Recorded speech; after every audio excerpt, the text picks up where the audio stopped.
बाल कहेंगे, सिर कहेंगे, है ना। तो सिर में डैंड्रफ कहो या रूसी कहो क्यों हो जाती है ना। या ठंडा के दिन में जब हम अपने हाथों पे नाखून से नखोरते हैं, नाखून से इसके खींचते हैं तो वाइट वाइट हो जाता है क्यों। या ठंडा के दिन में हमारे होंठ फट जाते हैं, पैर फट जाते हैं, ऐसा क्यों होता है। इन तमाम बातों को हम लोग जानेंगे, या इन सभी प्रश्नों को हम लोग जानेंगे।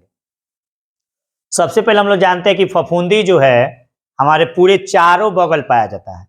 हर एक चीज में फफूंदी है। हम लोग देखेंगे, अगर हम लोग रोटी वोटी बना दिए हैं और रोटी बना के 2-3 दिन छोड़ देंगे तो उस पर एकदम भूअर भूअर एक परत जम जाता है, जिसको कहते हैं भूरिया गया है, यानी उसके ऊपर फफूंदी लग गया है, यानी उसको उस पर फंगस लग गए हैं, है ना। हमारे फफूंदी जो होता है अक्सर हमारे शरीर के बाहर ही रहता है, अंदर नहीं जाता है। अंदर नहीं जाता है, अंदर इसलिए नहीं जाता है क्योंकि इसका पावर बहुत कम होता है। अब जब इसका पावर बहुत कम होगा, जैसे अंदर जाएगा ना, तो लाइसोजाइम ही उसको क्या करेगा, मार देगा। लाइसोजाइम ही उसको क्या करेगा, मार देगा। अब मान के चलिए कि हम वैसे कार को खरीदने को चाहेंगे जिससे हमारी औकात है खरीद लेना। अब एक हमारा औकात वाले एगो नैनो कार खरीदे के आ जाता है, मर्सिडीज कार खरीदने के लिए, तो खरीदेगा। कवक जो है या फंगस जो है, इसका जो पावर होता है, इसका जो क्षमता होता है, इसकी जो शक्ति होती है वो कम होती है। वो जैसे हमारे अंदर जाएगा उसको लाइसोजाइम क्या कर देगा, मार देगा। इसलिए कवक से ज्यादातर हमारे हाथों पे खाद खुजली दिनाय उनाय जो होता है हमारे स्किन पर ही होता है। अब देखो, ये जो कवक है अगर हमारे बाल में चला जाता है, अगर हमारे बाल में आ गया, बाल में आया क्यों, मान के चलिए कोई कोई ऐसे व्यक्ति होते हैं जो स्नान बहुत देर देर से करते हैं, माने ज्यादा दिन दिन पर करते हैं। पहला बात। दूसरा का बात, कुछ ऐसे भी लोग हैं जो प्रत्येक दिन अपने बालों में शैम्पू वैम्पू करते रहते हैं हमेशा, ठंडा के दिन में खासकर।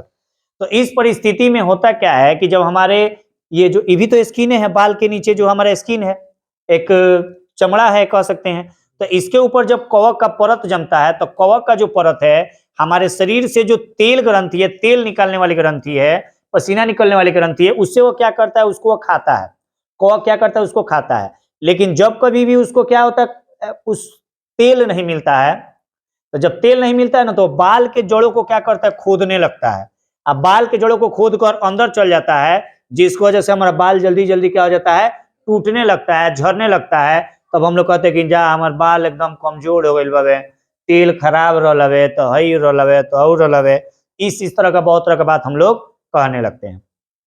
इसका मूल कारण क्या है, फंगस। फंगस ही हमारे बाल के जड़ को खोखला कर देते हैं। और जब खोखला कर देंगे, मान के चलिए कोई पेड़ है, उसके चारों बगल से हम लोग गड्ढा खोद देंगे, तो पेड़ ज्यादा देर रुकेगा तो नहीं, आंधी आएगा तो ही हो जाएगा। तो जैसे ही हम लोग ऐसे करते हैं तो हाथ में 2-4 गो आ जाता है ना। जैसे ही मैंने खींचा जाता है तनिया सवाल है तो हाथ में 2-3 गो आ जाएगा। क्यों, क्योंकि उसके अगल बगल का सब तो गड्ढा खोदा गया है। अब वो बेचारा अकेले पड़ गया, एकदम कमजोर पड़ गया है, तनिया सा हवा गया है तले नीचे आ गया है ना। अब देखो दूसरा का बात क्या है कि जब ठंडा के दिन में जो हवाएं चलती है वो शुष्क रहती है, उसमें नमी की मात्रा कम रहती है, और हमारे शरीर को नमी, हमारे शरीर से जो नमी रहता है उसको भी वो क्या करता है, सोख ले जाता है, जिसकी वजह से हमारा हाथ एकदम सूखा सूखा हो जाता है, जिसकी वजह से हमारा होंठ जो एकदम सूखा सूखा हो जाता है, जिसकी वजह से हमारा पैर की जो एड़ी है वो भी क्या हो जाता है, सूखा सूखा हो जाता है। और जब सूखा सूखा हो जाता है ना, तो एक जो उसकी जो त्वचा का जो मांस है वो एक दूसरे से खिंचाव करता है, और खिंचाव करने के क्रम में वो क्या हो जाता है, फट फट जाता है। तो फट जाने के क्रम में हम लोग करते क्या है, उसके ऊपर वेसलीन, बॉडी लोशन या कोई क्रीम लगाते हैं। ऐसे लगाने से क्या होता है ना, अगर मान के चलिए हम होठ पे वेसलीन लगा लिए, तो वेसलीन लगा लिए तो वेसलीन का एक परत जम गया, तो जब परत जम गया तो क्या करेगा, बाहर वाले हवा को हमारे होठ के स्किन से टच नहीं होने देगा, बाहर वाले हवा को हमारे होठ के स्किन से टच नहीं होने देगा। और जब टच नहीं होने देगा तो जो हमारे होठ में नमी थी वो बनी रही, और हवा जो आया वो गुजर गया, वेसलीन के सतह से ही टकरा के गुजर गया, जिसकी वजह से हमारा होठ नहीं फटता है, पैर की एड़ी नहीं फटती है। लेकिन जब हम लोग इस तरह की प्रक्रिया में नहीं लगे रहते हैं तो निस्संदेह ही सबका होठ हाथ जो होता है, कहते कितना का चिरा गया है, तो कितना आदमी कहता फट गया है, तो कितना कहता खून भी कहता है, तरह तरह का बात लोग कहता है ना। तो इससे सबसे अच्छा है कि हम लोग प्रत्येक दिन अपने, अगर हम लोग नहाते हैं ठंडा के दिन में, अगर आप स्नान कर रहे हैं तो ठंडा के दिन में आप स्नान कर रहे हैं तो प्रत्येक दिन साबुन और शैम्पू का इस्तेमाल ना ही करें तो बेहतर है। प्रत्येक दिन साबुन और शैम्पू का इस्तेमाल ना ही करें तो बेहतर है। जैसे हम अगर पिछली बार सोमवार को बाल में साबुन लगाए थे, शैम्पू लगाए थे, साबुन नहीं लगाए थे, तो फिर शुक्रवार के दिन लगाए हैं, आज शुक्रवार के दिन लगाए हैं, तो फिर हम लगेगा कि शुक्रवार के दिन बाल में शैम्पू लगाएंगे। क्योंकि ऐसे करने से होता क्या है कि ठंडा के दिन में जो हमारा बाल, हम लोग वैसे भी हम रात को 3-4 बजे, 4:30 बजे, 5 बजे नहा लेते हैं, तो उस परिस्थिति में हमारा बाल जो होता है पूरी तरह से सूख नहीं पाता है, और जो हमारा जो शैम्पू का जो अस्कम गाज रहता है वो हमारे बाल के गड्ढों में क्या हो जाता है, जम जाता है, और वह धीरे धीरे क्या होता है, हमारे बाल में डेंड्रफ या रूसी या एक अलग परत का निर्माण कर देता है, जो हमारे बाल को कमजोर करता है। साथ ही साथ ठंडी के दिन में हमारे शरीर से नमी को और ज्यादा अवशोषित कर लेता है इस साबुन और शैम्पू, इसलिए इसका इस्तेमाल बहुत कम करना चाहिए। साबुन को तो वैसे जनरली फेस के लिए बनाया ही नहीं गया है, लेकिन फिर भी हम लोग लगाते हैं, उसका एक अलग कंडीशन है। फेस के लिए साबुन है ही नहीं, फेस से नीचे के पार्ट्स के लिए साबुन को बनाया गया था, लेकिन हम लोग उसको फेस में भी क्या करते हैं, यूज करते हैं। लेकिन यूज करने से क्या होता है कि वो हमारे फेस को संचारित करता है, हमारे जो फेस के चमड़े हैं, स्किन का जो स्किन है उसको क्या करता है ना, उसमें थोड़ा थोड़ा रुखड़ापन ला देता है, उसको लगता है कि एकदम मैंने उसको खींच लिया है, एकदम उसको क्या करता है, समेटने का प्रयास करता है, अर्थात सिकुड़ सिकुड़ जाता हमारा स्किन। इसलिए ठंडा के दिन में प्रयास करके इस सब का इस्तेमाल नहीं करना चाहिए। अगर आप इस्तेमाल कर रहे हैं तो अगर आप प्रत्येक दिन देखबे करते होंगे, आप लोग स्नान करते हैं, तो स्नान करने के बाद पूरा साबुन उबुन लगेले रहते हैं ना, तो साबुन लगेले के बाद से जले आप पूरा बॉडी में बॉडी लोशन नहीं लगाते हैं, चाहे सरसों का तेल नहीं लगाते हैं, चाहे कोई तेल नहीं लगाते हैं, तो देखिए व्हाइट व्हाइट एकदम हो जाएगा। तो आपको निस्संदेह ही आपको सब लगाना पड़ता है।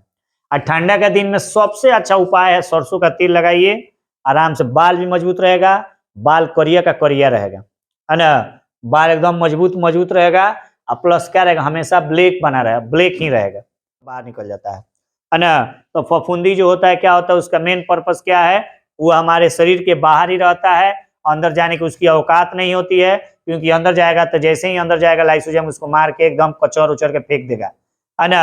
आरबीसी का तो मुलाकात, डब्ल्यूबीसी से मुलाकात तो बाद में होगा, पहले छोड़ के उसको मार देगा। हम लोग जब रोते होते हैं तो हमारे आंख से भी लाइसोजाइम निकलता है, तो लाइसोजाइम में क्या करता है, वो हमारे जो बाहर के बैक्टीरिया आंख में पड़े हुए रहते हैं उसको धो के खत्म कर देता है। हमारा जो हाथ कटता था पहले, तो हाथ कटने के बाद से तुरंत हम लोग उसको अपने मुंह में डाल लेते थे, ताकि तो हम लोग को ये मन में लगता था कि हमारा खून अंदर चला जाएगा, लेकिन ऐसा नहीं था।